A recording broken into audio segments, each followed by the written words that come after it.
वालेकुम। 23 सितंबर वो दिन जिसका हमने ऐलान किया था कि हम मुंबई की तरफ जाएंगे। हाशिम फिरोजाबादी एक शायर है, उन्होंने एक बहुत खूबसूरत शेर कहा है, बस खुदा का भरोसा है मुझको और किसी की ज़रूरत नहीं, उसके सजदों से जो मुझे रोके ऐसी हुकूमत की कोई ज़रूरत नहीं। बस यही पैगाम लेकर हम 23 सितंबर के दिन अपने घरों से निकलेंगे और मुंबई की तरफ कूच करेंगे। मकसद क्या है कि आज महाराष्ट्र के अंदर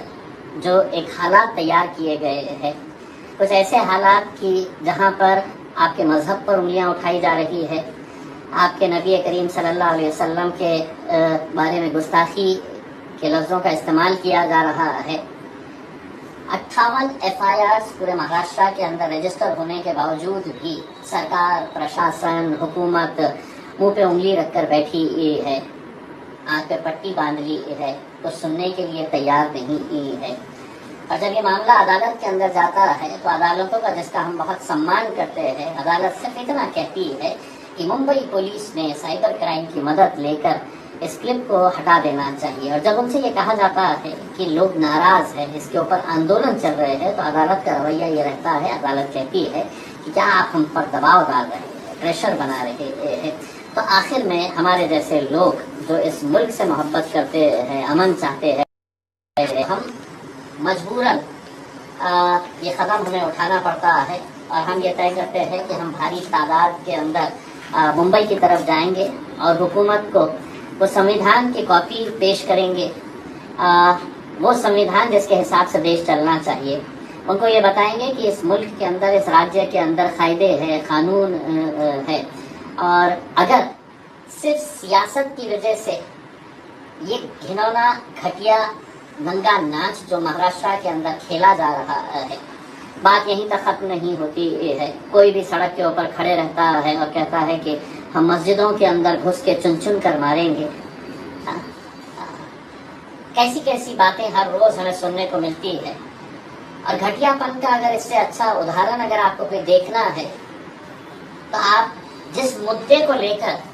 हमने ये फैसला किया कि ये कोई सियासी मुद्दा नहीं है, हम किसी राजनीतिक बैनर के तहत नहीं आ रहे हैं, हम किसी पॉलिटिकल पार्टी के नाम का इस्तेमाल नहीं कर रहे हैं, हम हमारे अपने आप को इसके अंदर पेश नहीं कर रहे हैं। ये सभी लोग जो अपने नबी करीम सल्लल्लाहु अलैहि वसल्लम से मोहब्बत करते हैं, ये सभी लोग, चाहे वो आप किसी भी मिल्की जमात से ताल्लुक़ रखते हो, किसी तंजीम से ताल्लुक़ रखते हो, किसी सियासी पॉलिटिकल पार्टी से ताल्लुक़ रखते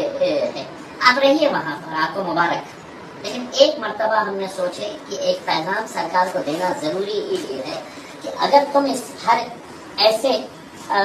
जुर्म को भी अनदेखी कर रहे हैं, ऐसे गुनाह को भी अनदेखी कर रहे हैं, तो कहीं ना कहीं हमें आपको उठाने की ज़रूरत है। इसीलिए हम मुंबई की तरफ आ रहे हैं। मैंने जैसे कहा कि घटिया हुकूमत जब घटियापन पे आ जाती है तो क्या करती है, उसकी मिसाल मैं आपको देता हूँ कि जिस 23 तारीख का हमने ऐलान किया था कि हम यहाँ से औरंगाबाद से निकलेंगे और गंगापुर, वैजापुर होते हुए जाएंगे, तो 2 दिन पहले सरकार ने कोई हिंदू संगठन को इजाज़त दी कि गंगापुर के अंदर इस रामगिरी नाम के शख्स की ताईद के अंदर वो मोर्चा निकाल सकते हैं, वो वहाँ पर बड़ा धरना आंदोलन कर सकते हैं। और जितने भी हिंदुस्तान के घटिया लोग हैं जिनकी सोच सिर्फ यही कहती है कि तुम स्टेज के ऊपर खड़े रहो और एक समाज को, मुसलमानों को सिर्फ गालियाँ देने का काम करो, उन सबको वहाँ पर बाइज्जत उनको वहाँ पर बुलाया जा रहा है इस रामगिरी की ताईद के अंदर। और यकीनन इसके अंदर बहुत सारे नौजवान शामिल रहेंगे, वो नौजवान जिनके जहनों के अंदर इतना जहर भर दिया गया है कि इनके पास नौकरी नहीं है, इनके पास कोई कामकाज नहीं है, लेकिन इतना जहर भर दिया गया है कि वो पूरी तादाद के अंदर आएंगे, घटिया तरह के नारे लगाएंगे। हम ये कहना चाह रहे हैं कि ये जो पोस्टर इन्होंने बनाए हैं उसमें 2 तस्वीरें लगाई है। एक तो है भगवान राम की तस्वीर लगाए है और दूसरा छत्रपति शिवाजी महाराज की तस्वीर लगाकर ये लोग इस तरह का कल के दिन एक घटिया खेल खेलने वाले हैं। तो मैं तो उनसे यही कहना चाहूँगा, तमाम मेरे हिंदू भाइयों से, ना तो तुमने भगवान राम को समझे है और ना छत्रपति शिवाजी महाराज को तुम समझ पाए हैं कि उनके कार्य क्या था, वो उसको समझ पाए हैं। लेकिन राजनीति ने तुम्हारे जहनों के अंदर कि अब तुम बिल्कुल अंधे हो चुके हैं, तुम्हें कुछ समझ में नहीं आ रहा है और तुम्हें ऐसा लगता है कि मुसलमानों को मैं जितनी गालियां दूंगा उतना मैं आगे बढ़ूंगा। उसमें खैर ये आपकी संस्कृति होगी, आपकी तहजीब होगी। मैं तो हुकूमत से यही सवाल करना चाहता हूँ कि अगर इम्तियाज अली किसी स्टेज के ऊपर खड़े रहकर किसी के धर्म के बारे में अगर कहा तो शायद स्टेज के नीचे उतरते ही मुझके ऊपर FIR भी रजिस्टर हो जाएगा, कार्रवाई भी रजिस्टर हो जाएगी। लेकिन मैं उन सभी को ये बताना चाहता हूँ कि मैं ऐसा कुछ नहीं करने वाला हूँ, क्योंकि ना तो मेरी तहजीब इसकी इजाज़त देती है, ना हमारी संस्कृति, ना हमारी परवरिश इसकी इजाज़त देती है, और सबसे बड़ी बात हमारा मजहब, हमारा दीन भी इसकी इजाज़त नहीं देता है कि मैं किसी दूसरे मजहब के बारे में इस तरह के बयानों का इस्तेमाल अपने राजनीतिक स्वार्थ के लिए करूं। 23 तारीख के दिन सबको चलना है। बहुत सारे लोग 22 तारीख की रात को ही हमारे पास यहाँ पर ज्वाइन हो रहे हैं। अलग अलग रास्तों से वो मुंबई पहुँचने का रास्ता भी इख्तियार किए हुए हैं। अब कुछ बातें हैं जो बताना जरूरी है। ठीक है, अब आपने गंगापुर के अंदर ये परमिशन दे दी है, हम कोई टकराव नहीं चाहते हैं, इसीलिए हमने फैसला किया है कि अब हम समृद्धि के रास्ते से, जो नागपुर मुंबई का समृद्धि का जो रास्ता है, हम वो रास्ता इख्तियार करेंगे, क्योंकि हम इनकी साजिश का शिकार नहीं होना चाहते हैं। पुलिस वाले बहुत अच्छे पुलिस वाले हमने अपने करियर के दौरान देखे हैं, लेकिन आज मजबूरन वो भी कुछ कर नहीं पा रहे हैं, क्योंकि ये सारे आदेश जो मिल रहे हैं कि अब गंगापुर में परमिशन मिलनी चाहिए, तो ये सब ऊपर से लेकर आ रहे हैं। और ऊपर से इसलिए लेकर आ रहे हैं कि वो चाहते हैं कि महाराष्ट्र का माहौल किसी तरह से खराब हो, कहीं दंगा हो जाए तो हमारी सियासी दुकान जो है वो और 5 सालों के लिए चल पड़ेगी करके। मैं तमाम नौजवानों से अपील कर रहा हूँ कि हमें बहुत शांति का मुजाहरा करना है, पूरे अमन के साथ जाना है, क्योंकि हम किस वजह से जा रहे हैं? क्या ये सियासी रैली है? नहीं है। क्या हम कोई हल्लड़ गुल्ला करने के लिए जा रहे हैं? हल्ला गुल्ला करने के लिए तो बिल्कुल नहीं जा रहे हैं। हम अपने नबी करीम सल्लल्लाहु अलैहि वसल्लम, जिन्होंने अमन का पैगाम दिया, जिन्होंने इंसानियत का पैगाम दिया है, उनके खिलाफ जो गुस्ताखी हुई है वो बात हम सरकार को पहुंचाने के लिए, तो मैं तमाम नौजवानों से अपील करूंगा कि आप गाड़ियों के अंदर आ रहे हैं, ऐसी कोई हरकत ना करें कि गाड़ियों के जोर जोर से हॉर्न बजाते हुए आप दूसरे लोगों को तकलीफ देते हुए यहाँ पर पहुंचे, आप किसी तरह के गलत नारे लगाए, किसी तरह का कोई पोस्टर या किसी की कोई फोटो वहाँ पर आपने दिखानी नहीं चाहिए। मुझे मालूम है कि कुछ शरारती तत्व ऐसी भी हरकतें करना चाहते हैं कि जिसकी वजह से हमारा मुद्दा भटक जाता है और मीडिया वाले बैठे रहते हैं कि देखिए साहब ये नारे वहाँ पर लगाए गए, ये तस्वीरें वहाँ पर दिखाई गई है। अपन एक बड़े नेक मकसद के लिए जा रहे हैं, उस नेक मकसद को फॉलो करने के लिए हम कल सुबह यानी कि 23 तारीख के दिन सुबह हम 7:30 और 8 के दरमियान हम समृद्धि रास्ते का रास्ता लेते हुए हम मुंबई की तरफ निकलेंगे। जो अलग अलग शहरों से, अलग अलग गांवों से ज्वाइन कर रहे हैं, अब उन्हें ये तय करना है कि हम समृद्धि में कहां पर हमें ज्वाइन कर सकते हैं। अब आपको कैलकुलेट करना है, प्लान करना है कि अगर हम 7:30 बजे सुबह निकल रहे हैं तो हम गंगापुर से कितने लोग हमें ज्वाइन करेंगे, कौन से लोकेशन के ऊपर ज्वाइन करेंगे, धुलिया, मालेगांव, नासिक से आने वाले लोग कहाँ पर ज्वाइन करेंगे, और जो पश्चिम महाराष्ट्र से आने वाले लोग हैं, जो पुणे मुंबई एक्सप्रेसवे का रास्ता इख्तियार करने वाले हैं, वो हम चाहते हैं कि वो थाने के रास्ते से होते हुए वो नासिक की तरफ आए, ताकि हम आपको ज्वाइन कर सके, आप हमें ज्वाइन कर सके और एक बड़ी रैली की शक्ल हम इख्तियार कर सकते हैं। मुंबई की टीम को हम हमारे मुंबई के सदर रईस लश्करिया साहब और हमारे वारिस पठान साहब है, हमारे मुमरा के सदर है, भिवंडी के सदर है, इन सभी लोगों से ये अपील करना चाह रहे हैं कि आपको भी सुबह के वक्त में आपको समृद्धि का रास्ता लेते हुए मुंबई से जब आप निकलेंगे तो आप नासिक की तरफ समृद्धि का रास्ता लेते हुए आपको हमें ज्वाइन करना है, हमें आपको ज्वाइन करना है, ताकि एक बड़ी रैली इसका शक्ल ले सके और फिर एक साथ मिलकर हम आगे बढ़ेंगे। और फिर वहां से आगे जाने के बाद अभी बहुत सारे पुलिस के अधिकारियों के साथ कल से है तो हमारी लगातार चर्चा चालू है कि ठाणे की पुलिस के साथ हमारी चर्चा चालू है, नवी मुंबई की पुलिस के साथ हमारी चर्चा चालू है, मुंबई की पुलिस के साथ हमारी चर्चा चालू है। और वो मुझसे पूछ रहे हैं कि कितनी गाड़ियां आएंगी करके। यकीन मानिएगा मैं खुद नहीं अब जान सकता हूँ कि कितनी गाड़ियां इसके अंदर आने वाली है करके इसमें। तो जितनी भी गाड़ियां हैं, जहां तक भी हम जा सकेंगे वहां तक हम यकीनन हम मुंबई तक पहुंचने की पूरी जद्दोजहद और कोशिश करेंगे, लेकिन पूरा अमन तरीके के साथ बड़ा शांति रखते हुए हम जो भी आपको गाइडलाइंस है वो रेगुलर बेसिस के ऊपर आपको गाइडलाइंस दी जाती रहेगी। अलग अलग जिलों से जो लोग आ रहे हैं उनके लिए कुछ हम डूज एंड डोंट्स बनाए हैं कि जो वहाँ को लीड कर रहा है, अपने डिस्ट्रिक्ट को लीड कर रहा है, जो डिस्ट्रिक्ट प्रेसिडेंट है, उसने अपने तिरंगे झंडे के साथ एक लाल झंडा भी लगाए ताकि उसके जिले के जितने लोग हैं उसे ये मालूम रहना चाहिए कि ये गाड़ी जो है उसमें वहाँ पर मेरा सदर बैठा हुआ है करके। उसमें हर गाड़ी के ऊपर हम ये चाह रहे हैं कि आपका अपना एक स्टिकर रहना चाहिए कि जिसके ऊपर लिखा रहे कि बीड़ की ये गाड़ी है, ये नांदेड़ की गाड़ी है, ये उस्मानाबाद की गाड़ी है, ये शोलापुर की गाड़ी है। अल्हम्दुलिल्लाह बहुत अच्छा आप लोगों ने अभी तक रिस्पांस दिया है और हमें यकीन है कि मैंने जैसा कहा था कि महाराष्ट्र के इतिहास के अंदर इतनी बड़ी रैली नहीं निकली होंगी जो 23 तारीख के दिन महाराष्ट्र नहीं पूरा हिंदुस्तान देखेगा, पूरी दुनिया देखेगी। बस आप लोगों से सिर्फ यही मेरी इल्तिजा है कि आपको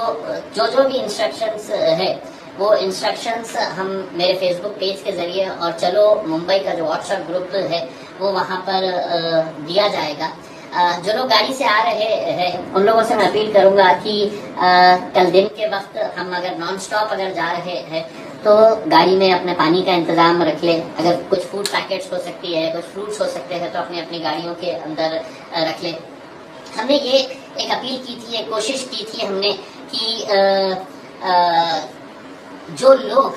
आना चाहते हैं लेकिन उनकी मजबूरी है कि वो नहीं आ सकते हैं क्योंकि उनके पास कोई गाड़ी का ये फैसिलिटी अवेलेबल नहीं है, तो उन लोगों को हमने ये कहा था कि आप अपनी रजिस्ट्रेशन यहाँ पे करवा दें। हम देखेंगे कि कहाँ कहाँ पे अरेंजमेंट हो सकता है, तो अरेंजमेंट हम कर रहे हैं। दूसरे कुछ लोग हैं जो नहीं आ सकते हैं, कम से कम इतना तो कर सकते हैं अपने नबी करीम सल्लल्लाहु अलैहि वसल्लम के नाम के ऊपर कि आप उनको एक गाड़ी का प्रबंध करके दे दें, एक टेम्पो का अरेंज करके दे दे, एक बस अरेंज करके दे दे। इतना तो अपने नबी के नाम के ऊपर कर ही सकते हैं। तो मैं उन तमाम लोगों से ये अपील करूंगा, हमारी तरफ से जितना हो सकता है अल्हम्दुलिल्लाह हम करने की पूरी कोशिश कर रहे हैं। तो एक बात तय है कि हम सबको समृद्धि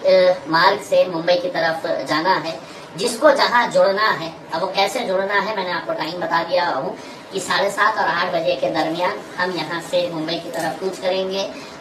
समृद्धि के रास्ते से। तो जो लोग वहाँ पर आएंगे वो लोग। दूसरा ये है कि इसके अंदर भी कुछ लोग हैं तो सियासत देख रहे हैं। मुझे बड़े अफसोस के साथ ये कहना पड़ रहा है कि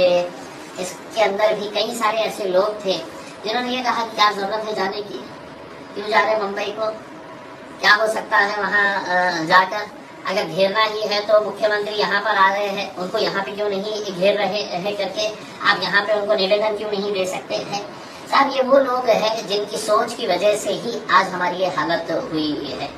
आपको अगर नहीं आना है तो कम से कम आप इसके खिलाफ कुछ मत बोलिएगा उसमें, क्योंकि आपको भी अल्लाह के पास जवाब देना है, मुझे भी अल्लाह के पास जवाब देना है। तो बड़े अफसोस के साथ ये कहना पड़ा है। तो कुछ तो ऐसे भी लोग थे जिन्होंने कहा कि साहब काय के लिए मुंबई तक जाने का है, क्यों इतना खर्चा करवाने का है। मतलब ऐसी भी सोच रखने वाले लोग हैं जो दीन के रास्ते के ऊपर अगर कोई निकल रहे हैं तो बोल रहे हैं कि काय के लिए इतना खर्चा हमारे को करने का है करके। उसमें मैं आप लोगों से सिर्फ इतना ही कहना चाहूंगा, आप लोग घर में बैठिएगा, आप लोग घर में आराम से अपने ड्राइंग रूम के अंदर बैठ के तो चाय पीजिएगा, चुस्की लगाइएगा और गपशप करिएगा कि साहब क्या हासिल होने वाला है। मुझे भी नहीं मालूम है कि क्या हासिल होने वाला है, लेकिन कम से कम मैं उस सरकार को जगाना चाहता हूँ। बस यही आप लोगों से कहने के लिए मैं यहाँ पर आज के दिन आपके बीच में आया था। उम्मीद करता हूँ कि जिस नेक मकसद के लिए हम लोग जा रहे हैं उसमें कहीं ऐसी कोई गलत हरकत ना हो जाए। आज कम से कम एक इम्तियाज जलील, आपका एक भाई, आपका एक दोस्त, आपका एक बेटा कम से कम ये हिम्मत तो कर रहा है कि सरकार की आंखों में आंखें डालकर उनको ये पैगाम दे रहा है कि नहीं, आपकी गुंडागर्दी के हिसाब से ये मुल्क और ये राज्य नहीं चलेगा। साथ ही साथ मैं पुलिस डिपार्टमेंट के जो अधिकारियों को ये कहना चाहता हूँ, मैं मेरे पूरे जर्नलिस्टिक करियर के अंदर मैंने महाराष्ट्र में बहुत अच्छे पुलिस ऑफिसर्स देखे हैं जो बिल्कुल अपना कर्तव्य निभाने में कहीं पर भी कोई कसर नहीं छोड़ते हैं। ऐसा क्या हो गया है महाराष्ट्र पुलिस के IPS अधिकारियों को इतने सारे केसेस होने के बावजूद भी कोई आगे आकर कार्रवाई करने के लिए तैयार नहीं है। मैं आपकी मजबूरी समझ सकता हूँ, लेकिन आपको ये चीज भी याद रखनी होगी, जब आप वो वर्दी पहने थे, IPS की वर्दी पहने थे, तब आपने कसम खाई थी कि मैं अपना कर्तव्य निभाते वक्त किसी भी तरह का कोई भेदभाव नहीं करूंगा। यह आपका ओथ जो है, मैंने उसको भी फ्रेम करके मैं कल शायद कुछ अधिकारियों को हम इसे भेंट भी करना चाहेंगे कि साहब, राजनीति अपनी जगह के ऊपर है, लेकिन आप उस राजनीति से बहुत बड़े हैं। हम आपका सम्मान करते हैं, हम आपका आदर करते हैं तमाम पुलिस डिपार्टमेंट का, और हम आपसे उम्मीद करते हैं कि आप अपना कर्तव्य बखूबी निभाइएगा, वरना कहीं न कहीं पुलिस की छवि के ऊपर भी कहीं दाग हमें देखने को मिल रहे हैं, सिर्फ उस घटिया सियासत की वजह से जो ऐसी हरकतें कर रही है कि 23 तारीख के दिन जिसके खिलाफ हम जा रहे हैं, उसी दिन अगर पुलिस यहाँ पर इजाजत देती है तो आप सोचिएगा कि किस घटिया राजनीति के दौर के अंदर हम जी रहे हैं। ये मुल्क हम सबका है, ये राज्य हम सबका है, हम सबको मिलकर यहाँ पर रहना है, और कोई ऐसी हरकतें अगर कोई कर रहा है तो कानून है, कानून के हिसाब से सिर्फ काम करिए। हम यही आपको बताने के लिए मुंबई तक आना पड़ रहा है। ये बहुत ही दुर्भाग्यपूर्ण बात है। जो लोग अभी तक फैसला नहीं कर पाए हैं कि मैंने जाना चाहिए या नहीं जाना चाहिए, वो लोग जो किसी के बहकावे में आ रहे हैं कि नहीं क्यों जा रहे हैं, क्या होने वाला है, क्या हासिल होने वाला है, आप बैठिए साहब, आपको मुबारक।